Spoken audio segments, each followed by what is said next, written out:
प्रचाराच्या सभेला जात नाही, पण बंटी पाटलाचं आमचं मित्रत्व आणि बंटी पाटलाचं अपंगाबद्दल असलेलं आस्था आणि प्रेम, त्याच्यासाठी खास करून जयश्रीताई आम्ही आलो आहे. आणि जयश्रीताई, तुमच्या नावातच जय आहे. त्याच्यानं आणि निवडणूक योगायोगानं 12 तारखेला आहे आणि त्या दिवशी बंटी पाटलाचा जन्मदिवस आहे. किमान 2 गोष्टी तुम्हाला करता येईल. या कोल्हापूरचं नाव आता बंटी पाटलाच्या माध्यमातून पुन्हा महाराष्ट्रभर गाजवायचं असेल तर एक तुरा अधिकार होता येईल. आपण या निवडणुका जर पाहिल्या, मी बऱ्याच भाषण ऐकले, तर व्यक्तिगतरित्या बंटी पाटलाला टार्गेट केलं जातं. त्यांचं खच्चीकरण करण्याचा प्रयत्न या निवडणुकीच्या माध्यमातून केला जात आहे. आणि निवडणूक जरी जयश्रीताई आपण लढत असाल तरी ज्यांनी या कोल्हापुराचं वैभव वाढवलं त्या बंटी पाटलाचं खच्चीकरण करण्याचा प्रयत्न जर कोणी करत असाल तर 12 तारखेला ते तुम्हाला हाणून पडायला पाहिजे, हे खऱ्या अर्थाने सांगायला आलं. अतिशय मन मिळावं असं व्यक्तिमत्व या कोल्हापूरला भेटलं आणि तुम्ही ते खऱ्या अर्थानं, कसं एखादं नेतृत्व उभं राहत नाही, राहिलं तर त्याला मजबूतीनं आपण तिथं उभं राहिलो पाहिजे. प्रश्न निवडणुकीपुरता मर्यादित नसतं, लक्षात घ्या. जर नेतृत्व मोठं होत असताना जर ते आपण काढून पाळून टाकलं तर ते सगळं आम्ही पाहतो त्या जिल्ह्याचा, त्या तालुक्याचा, त्या भागाचा सर्वनाश होतं. आखरी निवड भूमीवर महत्व नसतं तर त्या भूमीवर माणसं कोण उभे आहेत ते फार महत्वाचं असतं. आणि मग योगायोगानं बंटी पाटील आम्ही पाहतोय या राज्यामध्ये एक वेगळ्या पद्धतीनं समोर येत आहे. आम्ही तुम्ही त्याचे पाय उडू नका एवढं सांगायला खास करून आलो आहे. 12 तारखेला शुभेच्छा तर द्याच, पण जयश्रीताईंना पुन्हा मजबूतीनं तिथं आपण निवडून आणा अशी अपेक्षा करतोय. सर्व आमदार मी सगळ्यांचं नाव घेत बसत नाही, कारण आपल्यापेक्षा महत्वाची ही मंडळी आहे आणि तुमचं नाव घेतलं आणि त्यांचं घेतलं नाही तर मत त्यांनाच मारायचं आहे. छत्रपतीचा इतिहास आहे. प्रतापगडावर अफझल खानाची समाधी बांधली. जो अफझल खान छत्रपतीला मारायला उठला, छत्रपतीचा सर्वनाश करूनच वापस जाणार असा विडा उचलणारा अफझल खान जेव्हा मृत्युमुखी पडला तेव्हा या देशाची, या राज्याची, छत्रपतीचे संस्कार काय होतं ते छत्रपतीनं पुन्हा दाखवून दिलं. मेल्यानंतर वैर नसतं. अफझल खानाची सुद्धा प्रतापगडावर समाधी बांधून पुन्हा या देशाला वेगळा विचार दिला. तुम्ही छत्रपतीचं नाव घ्यायचं आणि कबर खोदाचं काम जर भाजपवाले करत असाल तर तुमच्यासारखी नालायक औलाद कुठं पाहायला भेटणार नाही. अरे एका इकडे वाराणसी मध्ये तुम्ही प्रेत सापडले, कोरोनामध्ये तुम्ही सेवा करू शकले नाही, यूपी मध्ये तुमचं राज्य होतं, केंद्रामध्ये तुमचं राज्य होतं. अरे उपचार तर झालाच नाही, पण प्रेत वाराणसी मध्ये सापडले नदी, लाज वाटत नाही मत मागताना. आणि आमचा चंद्रकांत भाऊ कोरोनाचा युद्ध योद्धा म्हणून लढला आणि मी तर म्हणतो शहीद झाला, मृत्युमुखी पडले. त्याच्यावर तुम्ही जखमीवर मीठ टाकायला इथं निवडणूक लढतोय. मला वाटतं जे जे माणसं ऐकत असतात, ज्या माया माऊल्या ऐकत असतात, त्या सगळ्यांनी सबक दिला पाहिजे. प्रश्न विचाराचा आहे, निवडणुकीचा नाही आहे. आणि कुठल्या विचारानं मत मारायचं. मित्र, जेव्हा विचार संपतं तेव्हा राष्ट्र संपतं, देश संपतं, काही शिल्लक राहत नाही. काँक्रिटीकरणचे रस्ते महत्वाचे नसते, त्या रस्त्यावर चालणाऱ्या माणसाचा विचार महत्वाचा असतो, लक्षात. आणि तो विचारच आम्ही जर संपून समोर जात असेल तर इथं सगळं संपतंय. म्हणून विचाराची ही लढाई तुम्हाला आम्हाला समोर घेऊन जावं लागतं. महिलांच्या बाबतीत सांगतात जयश्रीताई काय करणार, ते महाडिक काय बोलले त्याच्यावर मी जाणार नाही, पण महाडिकला इतिहास माहित नसेल तर वाच. इथं जिजाऊ शिवाय जर घडवला ना, तो जिजाऊनच घडला हे तर विसरला असेल तर समजून घे. अहिल्यादेवी होळकरांनी 200 महिलांची फौज जगाच्या व्यासपीठावर, महिलांची फौज बांधणारी अहिल्यादेवी या देशाची आहे. हे महाडिकाले माहित नसन, स्वप्नात आली ना तर कपडे राहणार नाही अशी अवस्था होईल. सावित्रीबाईनं पुन्हा क्रांती केली आणि देशाच्या या सगळ्याला कलाटणी देऊन एक वेगळा मार्ग सुद्धा सावित्रीनंच दिला. म्हणून आपण ह्या सगळ्या विटंबना करण्याचा जो प्रयत्न काही लोक करताय त्याला उत्तर म्हणजे निवडणूक आहे. इथे काही जोऱ्यानं नारे देण्याची गरज नाही आहे. 2 मिनिटाचं काम आहे, बटन दाबा लागतं आणि प्रगट होतं. बटनच दाबायचं आहे, पण बटन काही चिकन मटन खाऊन दाबायचंय, दारू पिऊन दाबायचंय? बटन माणसाची जात पाहून दाबायचंय, धर्म पाहून दाबायचंय, पक्ष पाहून दाबायचंय? आखरी विचारानं बटन दाबता आली पाहिजे. मतदान हे सगळ्यात पवित्र दान आहे, लक्षात घ्या. मला 4 वेळा लोकांना निवडून दिलं, 4 वेळा. सामान्य माणसाच्या निवडणुका संपत जात असताना माझ्यासारखा फाटका माणूस जेव्हा सामान्य माणसं विचार करत, सगळ्या सत्ता सगळ्या गोष्टी बाजूला हटवून आम्ही पाहतोय, जेव्हा सामान्य माणूस आम्ही विचारातून मतदान करतो, तेव्हा बच्चू कडू सारखा एक असामान्य कार्यकर्ता निवडून येतं. हे महत्वाचं लक्षात. आम्ही जात पात धर्म पंथ झेंडा पैसा हा विषय आमचा कधीच नसतो. सेवा ही या देशातली सर्वोत्तम, जगातली सर्वोत्तम व्यवस्था आहे. आई वडिलांमधली, भाऊ आई आणि पोरामधली सेवा संपली तर नातं संपून जातं. मतदार आणि नेत्यामधली सेवा संपली तर ते आम्ही पाहतोय सगळी लोकशाही संपून जातं. आणि मग सेवेतून खऱ्या अर्थानं मतदानाचा हा नवीन पायंडा आम्हाला निर्माण करावा लागत आहे. महागाईचं बरेच लोक बोलत होते. मला वाटतंय मला एकदा ऐकूच द्या. मोदीजी, भाई और बहनों, कहां से कहां तक चली गई महागाई? किती सोंग करायचं? त्याची काही मर्यादा असते का नाही? मुझे बताइए, हे ऐकून घ्या. अगर इसी प्रकार से महंगाई बढ़ती गई तो गरीब क्या खाएगा? आज प्रधानमंत्री यहाँ आए थे, लेकिन प्रधानमंत्री महंगाई का म बोलने के लिए तैयार नहीं है, महंगाई का म बोलने के लिए तैयार नहीं है. इनका अहंकार इतना है, महंगाई के लिए एक शब्द बोलने को तैयार नहीं है. किती लबाड. मरो तो मरो, आपका नसीब. अरे गरीब के घर में चूल्हा नहीं जलता है, बच्चा रात रात रोता है, माँ आंसू पी के सोती है, और देश के नेताओं को गरीब की परवाह तक नहीं है. ये गरीबी का हाल कर दिया है. 4 तारीख को वोट करने जाए, अधिक लोक तेलेच मग तुम्हाला. अरे आवाज गोड असल्यानं चालत नाही, आवाज मोठा असल्यानं चालत नाही. आवाजात सामान्य माणसाचा आवाज असला तर मग राष्ट्र उभं राहत.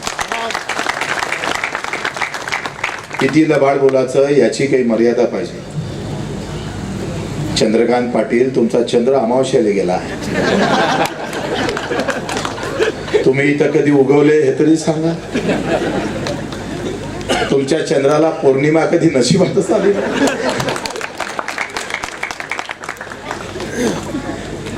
ते आमच्या इकडे गुळाचा गणपती म्हणतं, तुमच्याकडे काय म्हणते माहित नाही. जिथं लोसला जिथं आणून ठेवला अशातलं व्यक्तिमत्व. ते उद्या सध्याच्या वाटा आमच्या बंटी पाटलाला आवाहन करणार आहे. महागाईचा विषय पाहायला काय दिलं बा केंद्र सरकारनं? मी विचारतोय तुम्हाला. म्हणजे उत्पन्न डबल करणार, शेतकऱ्याचं हमी भाव देणार. कुठे दिले हमी भाव? काय अवस्था शेतकऱ्यांची? एखादं धोरण, एक धोरण सांगा. केंद्र सरकारचं एखादं धोरण सांगा का ते आमच्या कुठेतरी कामी आलं म्हणून. सिलेंडर फुकट दिले आणि गॅस कोणाच्या बापानं वाढवला? कोणाच्या बापानं भाव वाढवला? सिलेंडर फुकतात आणि गॅस विकत नाही. एवढा बनिया माणूस तर कधी पाहिलंच नाही. किती बनवायचं. माझ्या मतदारसंघातल्या एका बाईनं तर ते सिलेंडर फेकून दिलं मोदीच्या नावानं. हे घे टाकून दिलं म्हणे इतके पैसे.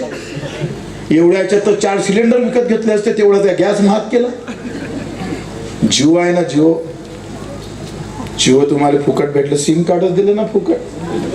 काय दिलं? सिम कार्ड फुकट ना. आता वसूल झाले पैसे. म्हणजे एखाद्या व्यापाऱ्याचे धोरण जसे असतं, फसवणाऱ्या व्यापारी, चांगला व्यापारी नाही. आता जिओनं काय केलं, कंपनीनं काय केलं, सिम कार्ड फुकट दिलं आणि बिल फुकटात आहे का? तसंच तर जिओ सारखंच तर मोदी साहेबांना केलं. मोदी साहेबांना काय केलं, सिलेंडर फुकट आणि गॅस विकत. आता त्याच्यात काय काळ्या टाकाव काय सिलेंडर मध्ये का मोदीचा जप कराव, मोदीजी मोदीजी मोदीजी. येतं काय आप त्याच्यातून? असं धोरण तर देशाच्या इतिहासामध्ये मी कधीच पाहिलं नाही. किती लबाडी बोलायची. ते काय पेट्रोल पंपावर मोदीजी, ते फुकणारी बाई आणि मग ते गॅस सिलेंडर. असं वाटत होतं का अख्ख्या बायाचे डोळे भोकणे झाले. मोदी आले म्हणून ते सगळे सुरू झाले. लबाडीची काय हद आहे. पण तुम्ही कसं आहे, आम्हाला बोलता येत नाही हा आमचा वांदा आहे. मोदीजीने जर उद्या सांगितलं का हे कोल्हापूर हे अमेरिकेतलं आहे, अमेरिकेतून, हा अमेरिकेतलंच आहे. तुमच्यावर म्हणजे एवढा पगडा बसलेला आहे का तुम्ही आम्हाला हाकलून द्यायचे. हिंदुस्तान में कोल्हापूर नहीं है, अमेरिके में है. उद्या जर तुम्ही भाषण ठेवायचं आणि मोदीजीनं जर सांगितलं हट, हे अमेरिका का शहर आहे कोल्हापूर, तुम्हाला हा बरोबर आहे. भाई और बहीण हो. आता बहीण पण नाही भाई पण नाही, एकटेच उभे आहे.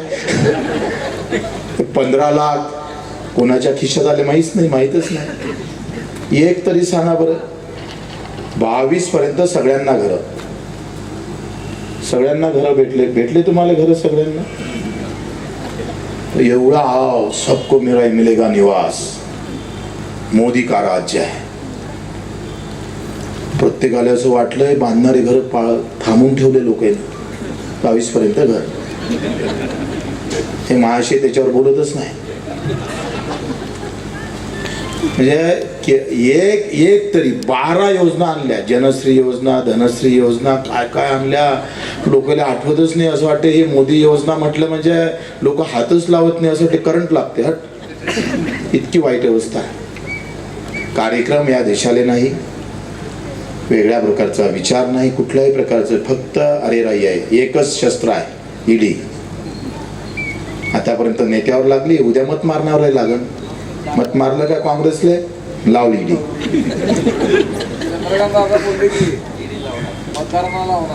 अराजकता माझं ना. तुम्ही कार्यालय असे पक्षाचे जर करून ठेवले तर तुम्ही पेन चालवा तर उद्या लोक बंदूक चालवाले मागे पुढे पाहणार नाही. अशा एवढी अराजकता. कोणी बोलत असेल तर लगेच खिचकाचं. कोण बोलतंय विरोधात आणि कुठले कुठले पुरावे जमा करून सगळं त्याचा सर्वनाश करत असा. आखरी अराजकताकडे हे जाऊ नये. आणि मग मत का मारायचे? मत जयश्रीताईला मारायचं नाहीच, तर जयश्रीताईच्या माध्यमातून आम्हाला पुन्हा सांगायचं आहे कि तुमने जो अभी तक जो की लबाड़ी की है उसके खिलाफ हमारा वोट है. आम्ही त्याला मत मार. कुठलं सुटलं तुम्ही कोणाला अंदर टाकत असाल तर तुम्ही ठामपणे आम लोक उभे राहिले पाहिजे. हे तर राजेशाहीमध्ये असे नव्हतं. ही व्यवस्था होती असे. किमान राजाच्या राजघराण्यात बोलण्याची संधी भेटायची, इथे तर बोलणाराच अंदर टाकून देतोय. आणि मग ही आज जर या स्टेजवर बोलणारी लोक अंदर गेली तर इथले जेव्हा संपन तेव्हा तुमच्यावर येणार ती धार तलवार. हे इकडले जेव्हा संपवायचे आहे, या विरोधातल्या स्टेजवर जे काही बसले असेल त्याला ईडीच्या माध्यमातून जशा बंदुकी चालवतं तशा प्रकारचं यांना संपवलं, उद्या तुमच्यावर चालवणार. आणि हे निवडणुकीचं उत्तर आहे. तुम्हाला वाटत असेल युपीत जिंकलंय म्हणून तुम्ही महाराष्ट्रात जिंकन असे स्वप्न पाहू नका. हा निकाल युपीच्या 10 पट अधिक ताकदीचा राहिल्याशिवाय राहणार. तुम्हाला त्याला उत्तर द्यायचं आहे. आम्ही त्याला या युपीच्या निकालाला उत्तर म्हणजे आता कोल्हापूर आहे, लक्षात घ्या. आणि तुमच्याकडून त्या अपेक्षा आहे. आम्ही विचाराच्या लढाईसाठी आम्ही इथे खास करून आलो आहे. आणि मग जयश्रीताई सारख्या आमच्या भगिनी जेव्हा उभा राहतात तेव्हा आपण, मला वाटतं निवडणूक झाली नसती तर भाजपची वीरता कदाचित लोकांनी चांगल्या भूमिकेतून पाहिलं असतं. म्हणजे ठीक आहे, जखम तर केलीच, पण पट्टी बांधाच्या ऐवजी जर तुम्ही मीठ आणि तिखट टाकत असाल तर ही नालायकी आहे, हा अतिरेक आहे. आणि मग त्या अतिरेकीला आम्हाला खऱ्या अर्थानं संपवायचं आहे. भाजपचा विचार म्हणजे ही धरती पृथ्वी नागाच्या फणावर उभी आहे, हा भाजपचा विचार आहे. आणि समतेचा, शाहू महाराजांचा, ताराराणीचा, आमचा अण्णाभाऊ साठेचा विचार काय म्हणतोय? पृथ्वी नागाच्या फण्यावर नाही, मजुराच्या मनगटावर उभी आहे असं म्हणा. आणि या विचाराचे लोक या स्टेजवर आहे, लक्षात घ्या. अण्णाभाऊ साठेनं ही चिरफाड केलेली व्यवस्था आहे, ज्यानं जातीभेद, धर्मभेद हा सगळा तोड तोड करून कर्मावर आणि कामावर, कर्तव्यावर अण्णाभाऊचे शाहीर आम्ही पाहतो, भजन, त्यांचे काय पुस्तकं गाजलेले आहे. माझं भाग्य समजतोय का हा शाहू महाराजांचा जिल्हा आणि अण्णाभाऊ साठेंच्या या परिसरात मला भाषण करायला भेटलं, हे मी माझं भाग्य समजतो. अतिशय लढणारा हा समाज. एका आम्ही पाहतोय का अण्णाभाऊ साठेच्या आजही आपण पाहतोय का त्यांचा अभ्यासक्रम रशिया सारख्या मोठ्या देशामध्ये, तिथे आपण अभ्यासक्रमात हे सगळे विषय आलेले आहेत. आणि भाजपचा विचार नागाच्या फण्याचा आहे आणि आघाडीचा विचार हा कामगाराच्या मुठीचा आहे. मत कोणाला हे आपण समजून घेतलं पाहिजे. आणि म्हणून आपण एक संधी येत असतं. मित्र, लक्षात घ्या का निवडणुका हा जेव्हा जेव्हा जाती धर्मावर, पैशावर, ताकदीवर जातात तिथं सामान्य माणूस होरपळून निघतो. छत्रपती शिवरायानं ह्या सगळ्या गोष्टी बंद केल्या होत्या. राजेशाहीतली थाट माठ ती राजेशाही संपून टाकली होती. छत्रपतीच्या राज्यामध्ये सामान्य माणसाचा अधिकार अधिक मजबूत झाला होता. तिथं तानाशाही नव्हती, राजेशाही नव्हती, तिथं लोकशाही होती. म्हणून छत्रपतीच्या राज्याला भोसल्यांचं राज्य नाही म्हणत, शिवरायांचं राज्य म्हणत नाही, छत्रपतीच्या राज्याला रयतेचं राज्य. हे रयतेचं राज्य आम्हाला निर्माण करायचं आहे. पूज्य बाबासाहेब आंबेडकरांनी लाख हाल अपेष्टा सहन केल्या, दगड खाल्ले, माती खाल्ले, शिव्या खाल्ल्या, पण पुन्हा समतेचा नारा देऊन आम्ही पाहतोय बाबासाहेब आंबेडकर पुढे चालत होते. बाबासाहेब आंबेडकरांचं एक वाक्य आमच्या डोक्यातून कधीच जात नाही, तुम्ही सुद्धा जाऊ देऊ नका. धर्म आणि जातीच्या पलीकडे राष्ट्र महत्वाचं असतं, देश महत्वाचा असतं, हे बाबासाहेबांना नेहमी समजून सांगितलं.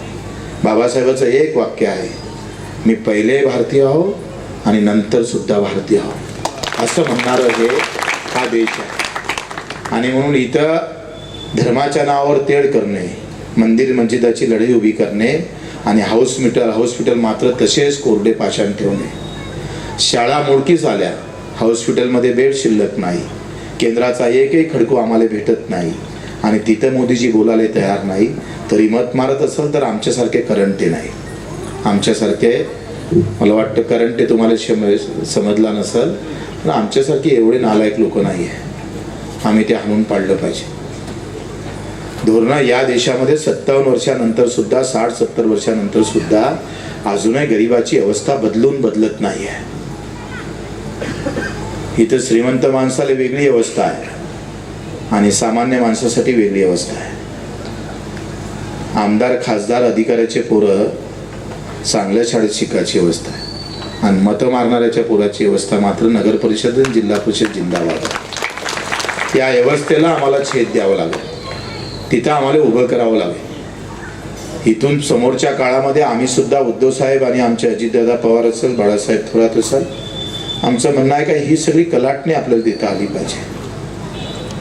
हॉस्पिटल अधिक कसे मजबूत करता येईल, तिथं गेल्यानंतर जसं प्रायव्हेटमध्ये वाटतं तसंच आम्हाला कसं त्याचं निर्माण होईल, हे सुद्धा भविष्याच्या काळात आघाडीचा हा एक कार्यक्रम निश्चितच समोर आल्याशिवाय राहणार नाही, त्या आम्ही अपेक्षा करतोय. आणि मला पूर्ण विश्वास आहे जयश्रीताईवर का आपण चंद्रकांत आमच्या दादाचं राहिलेलं काम आम्ही निश्चितच पूर्ण करणार. आणि अण्णा, त्यांना मोठ्या प्रेमानं अण्णा लोक म्हणत होते, कोरोनामध्ये धावपळ केली नसती तर कदाचित हा प्रसंग आपल्यावर आला नसता. आणि ज्यांनी आपल्या जीवाची पर्वा न करता एक एक पाऊल तुमच्यासाठी समोर टाकलं असेल आणि तुम्ही त्याचं उत्तर जर आम्ही पाहतोय नकारात्मक देत असाल तर मग मात्र कार्यकर्ता उभा राहत नाही. आखरी बलिदानातून देश उभा राहतो. त्याग, बलिदान आणि अशा समर्पित भावनेतूनच देश मोठा होतो. जेव्हा त्याग करणारे माणसं समोर येतात आणि वेळ पडली बलिदान जातं तेव्हा त्याचं स्मरण आपण ठेवलं पाहिजे. जाणता राजा लागत असेल तर जाणती प्रजा सुद्धा पाहिजे. तसा जाणता राजा तयार होत नाही. आणि म्हणून त्या भावनेतून हे मतदान आपण केलं पाहिजे. बंटी पाटलाचा वाढदिवस आणि आमच्या ताईची निवडणूक याचं एक समीकरण तयार करा आणि असा मोठा विजय द्या का त्या हे सगळे भाजपवाले त्या युपीचा रिझल्टच विसरून गेला पाहिजे. एवढा दणका मारा अशीच आपल्याकडून अपेक्षा करतो. आपल्या सर्वांचे आभार मानतो. जय हिंद, जय महाराष्ट्र.